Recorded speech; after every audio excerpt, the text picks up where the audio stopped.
પ્રેમ જોજો, શુદ્ધ પ્રેમની વાત કરું, મારી નહીં તો કોઈની નહીં, નહીં. બહુ અદ્ભુત કલાકારોની, સાહિત્યકારોની જવાબદારી હોય છે, સમાજ એને ફોલો કરે છે યાર, એટલે હું આ વાત કરું છું. અમારાથી ન બોલાય જેવું તો એટલા માટે આમ તમારી બોલડીએ હું પ્રકાશ વીજળી થઈશ. જો પત્ની કે છે હું કે તું કે હું ન કરું, અને આપણે ગીતો કે છે કરવું જોઈએ. હા બચારી આનું બધું આખું પરિવાર મૂકીને આવી છે. શું કે છે અહીંયા, આમ તમારી બોલડીએ હું પ્રકાશ વીજળી થઈશ. જો કે તમે થશો જો આકાશ વીજળી તો હું ઉદયો થઈશ. જોઈએ લાકડીએ રામે સીતાને માર્યા.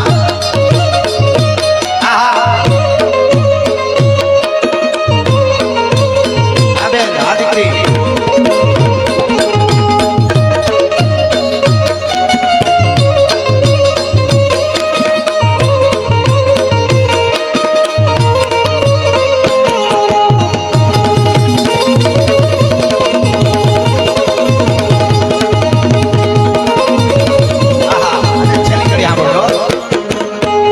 તમારી બોલડીએ ઉપર ઘેર દળવા દઈશ. જો પત્ની હું કે બીજા દળવા દે, અને એની તૈયારી જોજો પતિની. આમ તમારી બોલડીએ ઉપર ઘેર દળવા દઈશ. જો તમે જાશો જો પર ઘેર દળવા તો હું ઘંટું નો દઈશ. જોઈએ કાકડીએ રામે સીતાને માર્યા. જો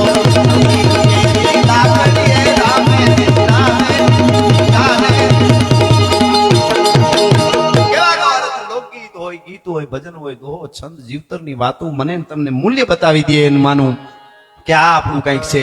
જ્યાં મળે ત્યાંથી લઈ લો. રામાયણ એક સરસ વાત અમે ઘણી વાર કરી છે કે એક જણો મુંબઈ ગયો, બે માણસ ગયેલા, એક બાપા, તો બાપા ટ્રેનમાં ચડી ગયા, કંઈક વિરાટ બાજુ જવું હોય છે કાંદીબોલી બોરીવલી થી, અને બેન રહી ગયા માડી. તો કોઈ ગાયરે બીજા હોય ને જોતા બાપા આમ હળિયું કાઢે આમ ટ્રેનમાં, આ ક્યાં ગઈ નો સડી ગઈ આમ ને તેમ ને. મેં કીધું બાપા શું થયું, કાંઈ પડ્યું રહ્યું? અરે કે આવા બુદ્ધિ વગરના ભેળા જ ન લે. કે પણ અમે નથી લઈ આવ્યા. કોણ એમ કે મારા ઘરના, કે કાંઈ કે હું સડી ગયો ની રહી ગઈ, એટલી ખબર ન પડે. આમાં ભેગા ન આવતા હોય તો મીંડો કરવા દો. પછી ઓલે બહુ ઓલું છે ને, પછી બાપાએ ધીરા કર્યા. પછી કીધું બાપા તમે રામાયણ ની વાંચી હોય? અરે રામાયણ ની ક્યાં થયું, મહાભારત થયું ગયું અટાણે. નહીં બાપા તમે રામાયણ વાંચ્યું હોત તો અમારા માડી તમારી સાથે હોત. રામાયણ કે બાવડું જઈને બિહારમાં આવત? કે હા આવત. કેવી રીતે?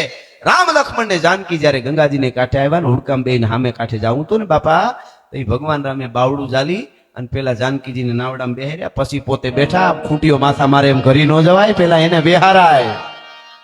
આ રામાયણ હિખાડે છે, આ હિખાડે છે. હળી કાઢીને ઘરી ગયા, પાછા માથા મારીને પાછા કહ્યું કે ચડી જવું જોઈએ, આવા ભેળા નો લઈ આવાય ને. કેવી ઝીણી ઝીણી વસ્તુમાં મને તમને રસ્તા બતાવી દે, અને એ બહુ મોટી વાત છે. એટલે એક છેલ્લો પ્રસંગ કહીને ભાઈને પાછું દોર હોપું છું હું. આપણો સમયની પણ આપણે બધી સેવલી એટલા, પણ આ એક વાત કરી નહીં તો મને હોજરી નહીં વળે. આટલી સંખ્યામાં સતત તમે 1.5 કલાકથી સાંભળો છો, અને જીવતરની વાતો જે જીવી ગયા છે, વરહ હજી હવાહો થયા છે. આ વાતને સાંભળજો. બારવટિયાઓ સૌરાષ્ટ્રની ધરતીમાં ઘણાય થયા. મારા પ્રોગ્રામમાં બોલ્યો પણ થોડી ચોપટ આજે કરું. બારવટિયા એટલે 12 પ્રકારના જેનામાં વટ હોય. બારવટિયા લૂંટારા નહીં, કોઈની બેન દીકરીને સ્પર્શ ન કરવું. બારવટે ચડ્યા પછી પોતાનો ગ્રાહ લૂંટી ગયો હોય, સત્તા રાજ, પછી બારવટે એની સામે ચડે. અને પછી કોઈ બેન દીકરી સામે આંખથી આંખ મેળવીને વાત નહીં કરવાની. વાત કરવા ખાતર સામું જોવે, બેન કેમ છો ફલાણું, પણ આંખમાં આંખ નાખીને વાત નહીં કરવાની. ગરીબને કોઈ લૂંટવાનો નહીં. વ્યાજ ખાવા મોટા હોય લૂંટીને ગરીબોને પૈસા બાટે. બારવટિયા આવા 12 પ્રકારના વટ. હગા ભાઈને કોકે માર નાખ્યો, એના હગા ભાઈને, અને ઈ માણસ સામો મળે ને મારવા જાય બારવટીઓ, અને ઓલો આમ કરી દે ને એટલે અવળું ફરી જવું પડે. હવે નો મારે હાથ જોડી દીધા. આવા 12 વટ એને બારવટિયા. એવો ગીગા મહિયા નામનો એક બારવટીયો અમારે જુનાગઢ મેંદરડારી પાસે ગોજમો ડુંગર છે, એ ડુંગરમાં એનો પડાવ પડેલો, બારવટે ચડેલો નવાબની સામે. પણ ઉનેથી જૂના લગી નારી નભરે નીર નતની રાડા રીડ ગાળે હાવજ ગીગડો પરંગણા ખેડૂ તણા એની જૂને રાવું જાય દણકો ડુંગરમાં અમાનો ગાળે હાવજ ગીગડો. એ ગીગો મહિયાનો પડાવ આખો એનો પડ્યો ડુંગરમાં આવીને રહ્યા. જે વિસ્તારના ડુંગરામાં એનો રાતનો ઉતારો થાય રહેવાનો, 2 થી 5 દી રહે. આજુબાજુનો કોઈ ખેડૂ વાડીએ હોય ઘરે ન જાય, ઘરે હોય વાડીએ ન જાય. શું બધાની જમીન કોઈ ખેડવાની નહીં, કાંઈ નહીં. શું કામે? મૂળ જમીન રાજાઓની હોય. એ વખતે હવે એ ખેડે બધું લીલું લીલું રીએ કામ કર્યા કરે તો રાજા થાકે કેમ?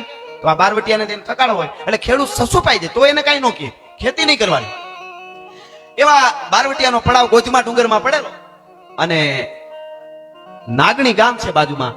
નાગણી ગામમાં એક પટેલની દીકરી પરણીને આવેલી. એ વખતે થોડા નાનેથી લગ્ન થઈ જતા. 17 જ વર્ષની દીકરી, રૂપના આભરણ જેવી, કંકુની લોળ જેવી પટેલની દીકરી પરણીને આવેલી નાગણી ગામમાં.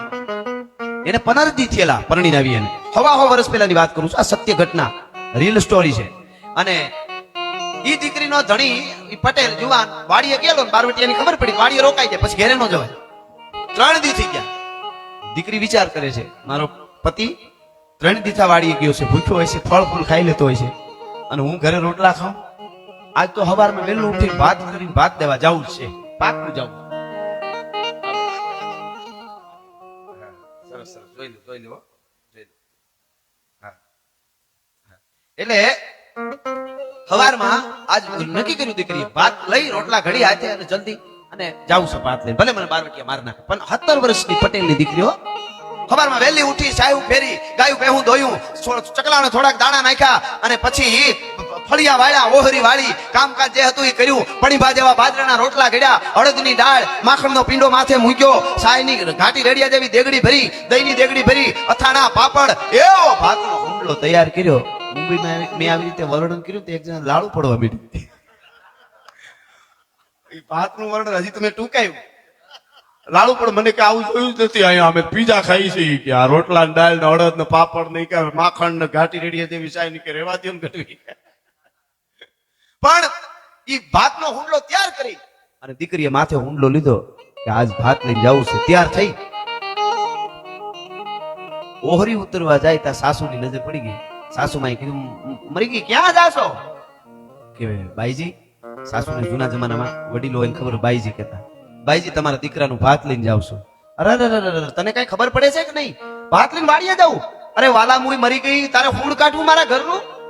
બોલો ગીગો મૈયો બારવટીયો ગોધમાં ડુંગરમાં પડ્યો છે અને આટલા ઘરેના લટબેર થઈને આમ લુંબો ચુંબો થઈને પાછી વળ હાવ ઊભી થઈ ગઈ. એટલે આને એમ થયું સાસુ ઝઘડા કરે ને જાવું એ બરોબર નહીં, પાછી વળી જાવ. પાછી વળી ગઈ. વળવા જાય ને ત્યાં સાસુ વધારે બોલી ગઈ. બધાયની નિમિત્તની બધાને ખબર હોવી જોઈએ તો કોઈ દી કઈ વાંધો ન આવે. ક્યાં સુધી તમે બોલો ને સામે વાળું સહન કરતું હોય કોઈ દી નો માનવું કે એની કઈ તાકાત નથી. એ અમુક ફૂલા સુધી આવે ને, પાણી છે ને, પાણી તમે સુલા ઉપર મૂકો એટલે 99 ડિગ્રી સુધી જાય ને ત્યાં સુધી આમ થતું હોય ને હેઠે ઢળે. 4 ડિગ્રી પૂરું થાય વરાળમાં ઉપર જાય, પછી હેઠે ન જાય. એટલે પછી 4 ડિગ્રી 99 ડિગ્રી પાછું વળી જવું છે, નકર વરાળ ઉપર જાય એ પછી ભૂકા કાઢે પાછી. એટલે આ એક શબ્દ બોલી ગઈ સાસુ. હું કીધું ખબર તને કાંઈ ખબર પડે છે કે નહીં? હારું તો હું ભાળી ગઈને વહી જાવું તો ને. બોલો તારો બાપ ગીગો મૈયો મારી નાખશે ને લૂંટી લે બધા ઘરેણા બધું. પણ મિત્રો, આ દેશની દીકરીને કદાચ ગમે એવા મેણા મારો, ગમે એવા સહન કરી લે, માર સહન કરી લે, ઘણું સહન કરી લે, પણ આ દેશની દીકરીને બાપ ઉપર જયારે વાત આવે ત્યારે એ સિંહણ બની જતી હોય છે, પછી સહન ન કરી શકે. કીધું તારો બાપ ગીગો મૈયો લૂંટી લે. હુંડલો ભાતનો ઓહરીને પાળે મૂકી દીધો. પિયરના ઘરેણા પહેર્યા હતા એ પહેરે રાખ્યા. સાસરિયાના પેટારો ખોલીને ઓરડામાંથી ડબલ પહેર્યા અને ડબલ ઘરેણા પહેરીને હાલતી થઈ ગઈ. હાવ રાયડું નાખતી રહી, મરી ગઈ, મારા ઘરનું પૂરું કરી નાખ્યું, ઓલું માર નાખી, બધું લૂંટી લે. જે બોલવાનું હતું એ સાસુ બોલતી રહી. અને કહેવાય છે કે ઈ હાલતી થઈ 17 વર્ષની પટેલની દીકરી પરણીને આવ્યા ને હજી 15 દી થયા હતા. બરાબર નાગડી ગામની નળ પૂરી થાય અને થોડીક પોતાની વાડી આગી રહી, 4 બુકાનીદાર બારવટિયા ઉભા રહ્યા હામાં આવીને બંદૂક લઈને. પણ હાથીની હૂંઠ જેવી ભૂજાઓ, કાળા બારવટિયા, આમ કરીને આમ આંખો ખામી ફેરવે જેવા તેવાના હા હૈયા જાય એવા બારવટિયા. આમ બંદૂક રાખી આમ જોઈ રહી બેન. એટલે કીધું બેન, ભાતનો હુંડલો હેઠો બધાય ઘરેણા કાઢીને હુંડલા પાસે મૂકીને વૈજા કરે. ખબર નથી પડતી અમારું બારવટું પીડ્યો તો નવાબને અમારી ધાક કેમ રહી? તમે ભાત લઈને જાઓ, આમ કરો, તેમ કરો, કામ કરો, નો ખબર પડે? ભાત મૂકી દે, ઘરેણા કાઢીને વૈજા કરે જા, નકર આગળ બંદૂકનો ઘોડો દબાવ્યો એટલે મરી જાય. તમે કોણ છો? અમે ગીગા મહિયા બારવટિયાનું નામ સાંભળ્યું? કે હા સાંભળ્યું. એના માણસો છે. ગીગા બાપુ ક્યાં છે? ઈ જો કોચમાં ડુંગર ઉપર છે. એ બધું જવા દે, તું ભાત થઈ જાય, ઘરેણા થઈ જાય.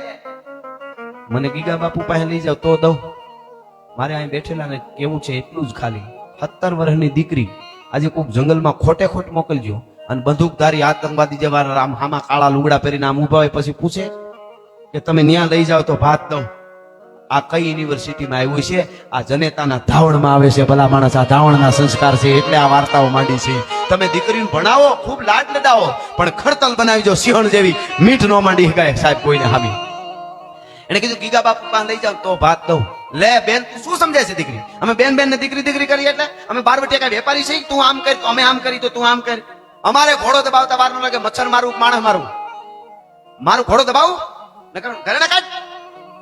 બહુ બોલવા મીડ્યા તો પટેલ ની દીકરી આજથી હવા વર્ષ પહેલાની સત્ય ઘટના છે. વગડામાં 4 દુકાનદાર બારવટીયાની સામે તેદી એટલું બોલેલી કે તમે ક્યારના ઊંચા થઈ થઈને બંદૂક બતાવીને કહો છો મારી નાખું તો સાંભળી લ્યો. તમારી પાસે બંદૂકો છે, તમે બારવટીયા છો તો એ ગામડાના પટેલની દીકરી છો. મારો છાતીમાં બંદૂક બાકી નથી દેવા, ઘરેણા નથી દેવા. બારવટીયા વિચારમાં પડી ગયા કે આ બેનને ક્યાંથી હિંમત આવતી છે. પછી હા મામી આંખથી વાત કરી લીધી, કાલો લઈ જાય ગીગા બાપુ પાસે જવું હે. એ કે ગીગા બાપુ પાસે લઈ જાવ તો ઘરેણા દો. એટલે કીધું ગીગા બાપુ પાસે આવું છે ને બેન, કાંઈ વાંધો હાલ ન્યા મારીને પાણામાં નાખી દે તને બંદૂક મારી. તો ભલે મારે હાલો. મિત્રો આજ પણ કોક દી મેંદરડાથી સાસણ જાતા હો તો ગાત્રાનું મંદિરનું ગોધમો ડુંગર દેખાય, મોટી મોટી રાણીઓના ઝાડ ને જંગલ કેવું છે એ જોઈ લેજો. ઈ જંગલમાં 17 વર્ષની પરી જેવી એકલી પટેલની દીકરી આજથી હવા વર્ષ પહેલા હાલી જતી હતી. અને વગડામાં જુવાન જોધ એકલા રહેવા વાળા બારવટીયા, અને બારવટીયા કઈ તોય નમન કરવા પડે કે નહીં, એની વચ્ચે દીકરી એકલી હાલી જતી હતી. તેથી એની ઇજ્જત સલામત હતી. આજે સોસાયટીમાં સલામત નથી ને એટલે આવી વાર્તાઓ માંડવી પડે છે ને કથાઓ કેવી પડે છે ભલા માણસ. એટલે આ પ્રોગ્રામમાં હાલી જતી ધીરે ધીરે ઠણન આમ જોયું ગીગા મહિયાની નજર પડી, બંદૂક ટાંકી સીધી આમ. ખબરદાર ચારે વાન મારી નાખું કે કોઈ બેન દીકરીને આઈ લઈ આવાય. ખબર નહીં આપણો પડાવ હોય ને બેન દીકરી કોઈ નો લઈ આવાય. ઓલા કે બાપુ માફ કરજો દીકરી ધરાર આવી, અમ નથી લઈ આવ્યા. એવું છે કે હા બેન તું આવી ક્યાં લઈ આવ્યા? બાપુ હું આવી. તમે કોણ છો? તમે કોણ? હું ગીગો મહિયો છું. તારે શું કામ છે? બસ તમને જોવા અમે જોયા જવાનું હોય. અમે રાક્ષસની જેમ મારી નાખી ગમે એને, બીવરાવા હાટો એવું બોલે. અમે મારી નાખી ગમે એને. કેમ અહીંયા આવી છો? ઘરે ના દઈ દે હાથનો હુંડલો હેઠો પેલું વઈ જા. કહી દેજે ગામમાં કોઈ બહાર નીકળ્યો અને મારી નાખશે બંદૂકે. આ તો તારા ભાઈ ઘારા જવા દે છે. ઘરે ના ઉતાર, ભાતનો હુંડલો મૂકી વઈ જા ઘરે. એટલું બોલી બાપુ વગડામાં હો જંગલમાં એકલી ઊભી છે દીકરી. આવી દીકરીઓ આજ માવ ધારે તો બનાવી શકે આવી વાર્તાઓ સંભળાવીને. હા એના ઉપર સાયન્સ પણ એમ કે છે કે એના ઉપર ઈ આવે. આપણે સતત એના મગજમાં નાખ્યા કરો ને તો ઈ આવે. તો સાયન્સે સાબિત કરી એના ઉપર મારે વધારે ન જાવું. દીકરીએ કીધું બાપુ ભાતે આપી દઉં, ઘરેણાએ આપી દઉં, પણ હવે ભેળા ભેળ ભડાકો કરી દ્યો. કા તો કે હવે ઘેરે જવાય એવું નથી. હે ઘેરે જવાય એવું નથી. કે પણ શું કામે? તારે ઘરે તું કેમ નો જઈ? ઘરેથી આવી છો. મારી કાળમુખી હાહુ બોલી હતી ને વેણ હાચા પડ્યા. બાપુ તારી હાહુ શું બોલી એ મારે સાંભળવાનું? બાપુ સાંભળવું પડશે. શું બોલી તારી હાહુ? કે મારો પતિ 3 દીથી વાડીએ તમારી કે ઘેરે આવ્યો નથી. મારે પરિણાને બાપુ 15 દી થયા છે હજી, અને ઈ ભૂખ્યા હોય ને મારે ઘેરે કેમ ખવાય? તો ભાત લઈને જાતી હતી. હાહુ બોલવા માંડી. મેં વિચાર્યું પાછી વળી જાવ. તમારે હાહુ વધારે બોલી ગઈ. બોલો તારો બાપ ગીગો મયો લૂંટી લે. તો તે શું કર્યું? હું કઈ આવી પિયરના ઘરેણા પહેર્યા ત્યાં પહેર્યા રાખ્યા, અને હાહરિયા તરફના ડબલ પહેરીને આવીશું, અને હાહુને કહીને આવીશું ગીગો મૈયો જો મારો બાપ હોય તો હવે બાપ દીકરીને કેમ લૂંટે એ મારે જોવું છે. એટલા માટે આવીશું. હવે લૂંટી લ્યો, તમારે જે લૂંટવું હોય લૂંટી લ્યો. મિત્રો તરવારના ઝાટકાથી ઉભો ચીરીને ચામડા ઉતારો તો એ ગીગા મૈયાના આંસુ ન આવે હો. એના હાથમાંથી ડફ દઈને બંદૂક પડી ગઈ. આ તાકાત ભારતની દીકરીની હોય ભલા માણસ. તમે વિચાર કરજો. અહીંયાથી આહુડા અહીંયા મૂછે આવી પડવા મીડ્યા ગીગા મહિયાને હો. આ કેરીની ફાટ જેવી આંખો હતી હો. આહુ પડવા મીડ્યા મારી દીકરી. બીજું નથી કેતો વધારે, પણ તારા જેવી દીકરી જ્યાં સુધી મારા દેશની ધરતીમાં હશે ને ત્યાં સુધી હિન્દુસ્તાનની સંસ્કૃતિનો વાળ વાંકો નહીં થાય. હું તને નમન કરું છું. તારા મા બાપને નમન કહેજે મારા વતી. બાપ દીકરીને લૂંટે નહીં બેટા. અમે તો મજબૂરીમાં બારવટે છેડ્યા છે. નવાબે અમારું બધું આંચકી લીધું એટલે. પણ આલે અટાણે આટલા કાવડિયા છે તને આપું છું. તારા હાહુને કહી દેજે ગીગો મહિયો દીકરીને લૂંટે નહીં, દીકરીને કાપડું આપે, પણ નાગણી તને તો નહીં. તારા નાગણી ગામના ઝાડવાની સામે લૂંટવાની દ્રષ્ટિએ જો કોઈ દી જોઉં તો રાજપૂતના પેટનો નહીં. આ મારી પ્રતિજ્ઞા છે બેટા. મારે કાંઈ જોતું નથી. હા બગડામાં એક દીકરી આ દેશની દીકરીઓ ધારે તો ખુખાર બારવટિયાના હથિયાર પણ મુકાવી શકે. આ જો આ જીવન એને આવડે તો. પછી દીકરી કીધું બાપુ તો હું જાઉં. જા બેટા તારા પતિને પાસે જા. પછી એટલું કીધું બેટા એક વાત કહું, બાપ દીકરીને લૂંટે નહીં, પણ બાપ ભૂખ્યો હોય તો દીકરીની ફરજ છે ખવડાવવાની. અરે હા બાપુ લે હું ભૂલી જાઉં. હું છે ને ઉતાવળમાં આ વાતો ભૂલાઈ ગઈ. બાપુ મેં જ ભાત બનાવ્યું છે. આ રોટલા આ તેન જો શાક છે ને આ દાળ છે ને આ બાપુ વધારે કરીને લઈ આવું. તેથી મિત્રો ગીગો મહિયો એ પટેલની દીકરી સામું એટલું બોલ્યો તો બેટા અમારા રોટલાના ભૂખ્યા નથી. તારા જેવી દીકરીઓને એક કોળીઓ કોઠે પડશે તો હાથ ભાવ તરી જાઉં, અમારા પાપ ભાંગીને ભૂખો થઈ જાય, એટલા માટે તારું ભાત ખાવું છે. હા હા હા મીઠા ખાવા. દીકરી હાલતી થઈ. ગીગા મૈયાએ કીધું બેટા ઘડીક ઊભી રહે ને કે કા ક્યાં તારા ઠામડા લેતી જા. તારી હાહુ કે બાપે દીકરી ઘરના ઠોસરા રાખી દીધા, દીકરીના ઘરના ઠામડા ગીગા મૈયાને નો ખપે. કહેવાનો અર્થ એટલો છે, આજ ગીગો મૈયો જીવતો નથી, એ પટેલની દીકરી જીવતી નથી, પણ સોલાની માલિકો આજ હવા વર્ષ પછી યાદી કરવી પડે. એ જીતી ગયા હતા એટલા માટે, એ જીવી ગયા હતા એટલા માટે એની યાદી કરવી પડે. ધર્મ રહેશે તો રહેશે ધરા અને ખપ જાહે ખુરસાણ, એક વિષમભર ઉપરે તું રાખ ભરોહો રાણ. આપણું આ